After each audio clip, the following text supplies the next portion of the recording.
I pulled up to my parents' house just as I heard them shouting at my 6-year-old daughter. "Scrub those dishes properly, you good for nothing." Meanwhile, my sister's daughters were giggling, so I stopped covering their mortgage and the bank foreclosed on their home. I'm Esteban, 34, and my entire world revolves around Sophia, my daughter. I adopted her when she was just 2, and from the moment I laid eyes on her, I knew she'd be my everything. Her wide eyes, her timid giggle, and the way she clutched my finger with her tiny hands stole my heart completely. It doesn't matter that she's not my biological child. To me, she's my daughter in every way. But not everyone in my family sees it that way. My parents, Ramiro and Cecilia, never fully embraced Sophia. When I first told them I was adopting her, their faces soured. "Why not settle down with a woman and have your own kids?" my mom asked, as if Sophia were a mistake, a passing fancy. My dad was blunter. "She's not our flesh and blood, Esteban. It's not the same." Those words cut deep, but I brushed them off. I hoped they'd come around eventually, that they'd see the incredible girl Sophia is. I was wrong. Still, I tried to keep things civil with them, not for my sake, but because I thought family should stick together. Plus, my parents were struggling financially. A few years back, they both lost their jobs. My dad worked at a factory that shut down, and my mom, a former office assistant, couldn't find steady work. They asked for my help, and as a dutiful son, I stepped up. I began covering part of their mortgage on their old, spacious house, the one where I grew up with my sister, Clara. It wasn't pocket change, but I had a solid job as an engineer at a construction firm, so I could manage. Every month, I sent a hefty sum to keep them from losing their home. It was my way of supporting them, though I always felt they didn't value it enough. Clara, my younger sister, has 2 daughters, Valeria and Camilla, ages 7 and 5. They're the darlings of my parents' house. Whenever they visit, Ramiro and Cecilia shower them with attention, buy them toys, pamper them, take them to the park. I'm fine with that. I'm happy my nieces are loved. But I always noticed how differently they treated Sophia. When we brought all 3 girls to their house, they barely acknowledged my daughter. Sometimes they left her out of games or activities entirely. I let it go, convincing myself I was overthinking it, that they didn't mean to exclude her. I wanted to believe they were just awkward grandparents, not heartless. One day, I decided Sophia should spend more time with her cousins. I wanted them to grow up close, like Clara and I did as kids. Sophia's a sweet girl, always smiling, always eager to make friends. I thought a day playing with Valeria and Camilla at my parents' house would be great for bonding. Plus, I had a big work meeting, so leaving Sophia with them seemed like a good plan. I asked them to look after her, to let her play with her cousins, and made it clear I'd only be gone a few hours. "Don't worry, Esteban," my mom said with a smile that, in hindsight, felt forced. "She'll be fine here." That morning, I dropped Sophia off at their house. She carried her little pink backpack with a couple of toys and a huge grin. "I'm gonna have fun with my cousins, Daddy," she said, and I kissed her forehead, promising I'd pick her up after work. I left feeling at ease, trusting everything would be okay. How wrong I was. Work dragged on that day. The meeting ran longer than planned, and by the time I wrapped up, it was nearly dark. I drove to my parents' house, eager to see Sophia and hear about her day with her cousins. But as I approached, something felt off. The front door was slightly open, and I could hear voices, sharp, angry voices. One was my mom, Cecilia, and she sounded furious. "Scrub those dishes right, you useless kid. They're still filthy," she snapped. I froze. Who was she yelling at like that? I slipped inside quietly, and what I saw shattered my heart.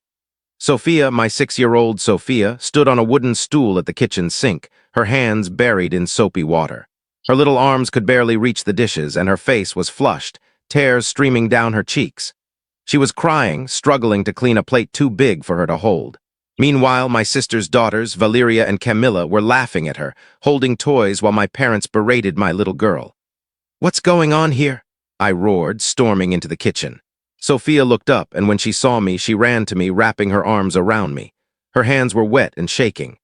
"Daddy, I'm sorry, I don't know how to wash dishes good," she sobbed into my chest. Rage like I'd never felt before surged through me, like something inside me had snapped. "Why is Sophia washing dishes?" I demanded, glaring at my parents, my voice trembling with fury. "Why do you have her working like a maid while Valeria and Camilla mock her?" My mom stepped forward with that. "It's no big deal. Look, she always used to downplay things." "Esteban, relax. We're just teaching her to be helpful. It's good for her to learn young. Don't make a scene." "A scene?" I repeated, barely believing her words. She's 6 years old. She should be playing with her cousins, not scrubbing dishes she can't even hold. And you're yelling at her, calling her useless. What's wrong with you? My dad, who'd been silent, finally spoke. Look, Esteban, it's not a big deal. We just asked her to pitch in a bit. Clara's girls don't have to because, well, they're our real grandkids. Those words hit like a sledgehammer. Real, I said, my voice low and filled with disgust. So Sophia's not real, that's why you treat her like garbage. Because she's adopted, my mom tried to backpedal. That's not what we meant, Esteban, we just want her to be responsible. We're not treating her badly. But her words rang hollow, fake. Sophia was still clinging to me, trembling, and all I could think was getting her out of there. You don't love her, I said, staring at them both. You've never loved her, you've always treated her differently, and now this. Making her wash dishes while you spoil Clara's kids. What kind of grandparents do that? My dad raised his voice. Watch yourself, Esteban. This is our house, and we do things our way. If you don't like it, take your kid and go. That was all I needed to hear. I scooped Sophia up, grabbed her little backpack, and walked out without looking back. As I headed to the car, I heard my mom call out, "Don't overreact, Esteban." Come back, but I didn't turn around. I couldn't, not after what they'd done to my daughter. On the drive home, Sophia was quiet, staring out the window. I tried to talk to her to ask how she was, but she only gave short answers. Daddy, why don't Grandma and Grandpa love me? She asked at one point, and it felt like the world collapsed around me. How do you tell a 6-year-old that the people who should care for her reject her over something as meaningless as blood? They don't know what they're missing, sweetheart, I said, trying to sound strong though I was breaking inside. You're the best thing in my life, and I love you with all my heart. That's what counts. That night after tucking Sophia in, I sat in the living room with a beer, replaying the day. The anger wouldn't fade.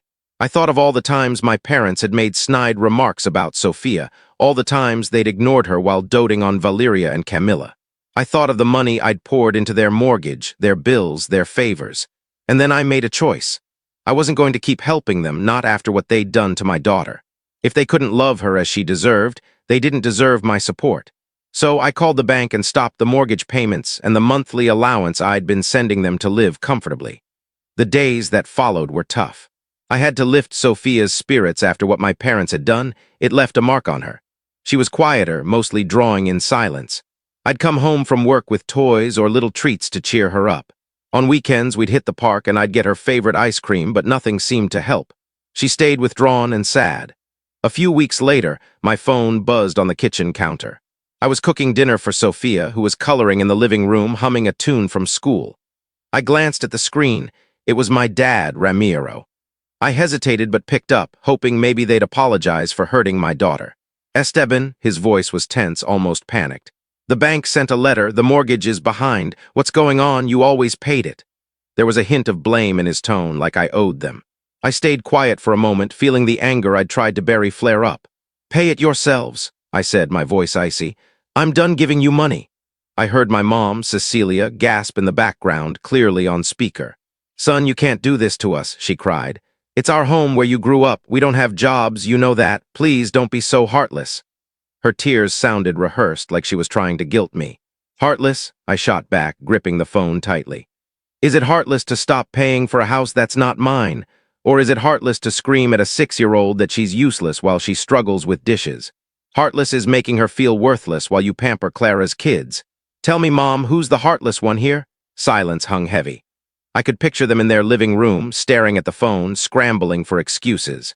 Finally, my dad spoke, his voice stern, like he was trying to take control. Esteban, you're blowing this out of proportion. We just asked her to help out. It's not a big deal. Not a big deal? I nearly shouted, but kept my voice low so Sophia wouldn't hear. Sophia's not your maid. She's my daughter, and you humiliated her, made her cry, treated her like she's not family just because she's adopted. Do you think I didn't see how you ignored her? How you always favored Valeria and Camilla with gifts? I'm not helping people who treat my daughter like dirt. That's not true, Esteban, my mom cut in, her tone pleading. We just wanted her to learn responsibility. We don't hate her. It's different. Clara's girls are our blood grandkids. Those words stung like a fresh wound. Different? I repeated, my throat tight. There's no difference to me. Sophia's my daughter, and I love her more than anything. But to you, she'll never be enough, will she? She'll always be the adopted kid, the one who doesn't matter. Well, I'm done. I don't want you near her, and I'm not paying for you anymore. Figure it out. I hung up before they could respond. My heart was racing, my hands shaking. I blocked their numbers right away, knowing they'd try to call back with excuses or pleas. But I was done. They'd crossed a line and I wasn't going to forgive them. Weeks later, my sister Clara called, her voice dripping with fury, practically shaking with rage. "Esteban, how could you?" she snapped, skipping any pleasantries. "Mom and Dad got evicted. The bank auctioned their house. They're homeless because of you. How could you do this to them? They're your parents." I sat on the couch, watching Sophia, who was stacking blocks on the rug, her soft giggles giving me strength. "It's not my fault," I said, calm but firm. "They chose to treat my daughter like she wasn't family. They humiliated her, Clara. They had her washing dishes while your girls played with new toys. They called her useless. Do you expect me to keep paying their mortgage like nothing happened? It's not my job to support people who don't respect Sophia." Clara went quiet, then exploded. "You're selfish. All this over some little thing.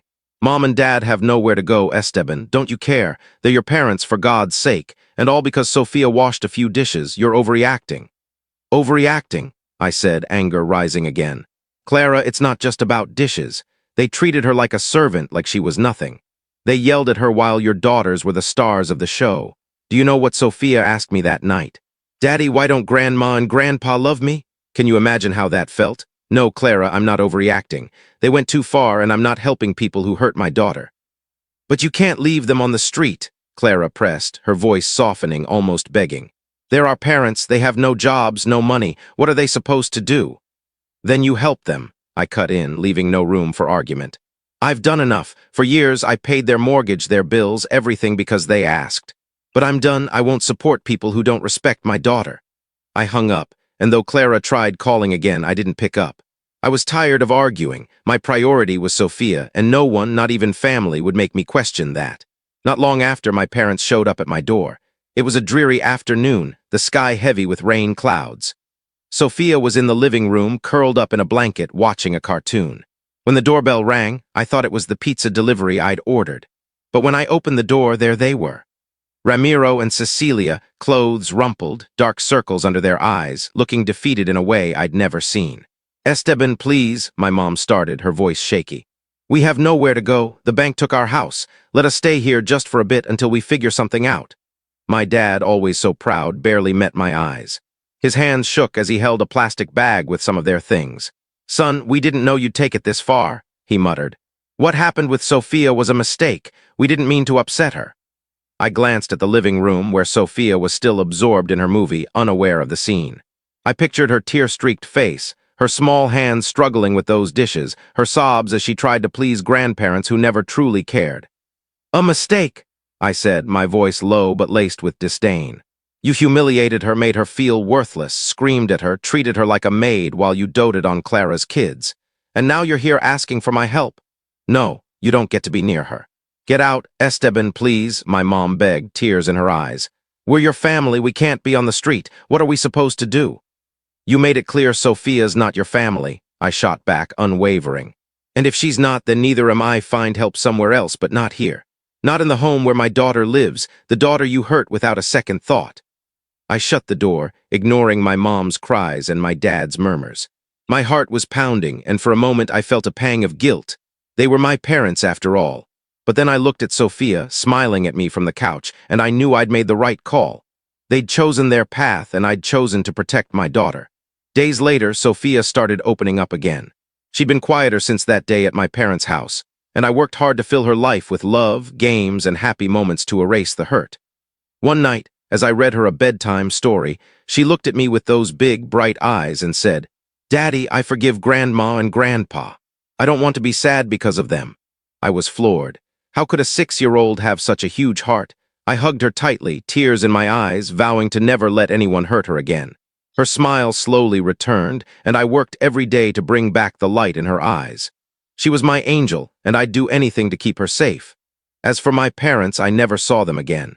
I heard from Clara they ended up in a small rented room, but I felt no sympathy. They'd brought it on themselves, and though Sophia forgave them, I didn't.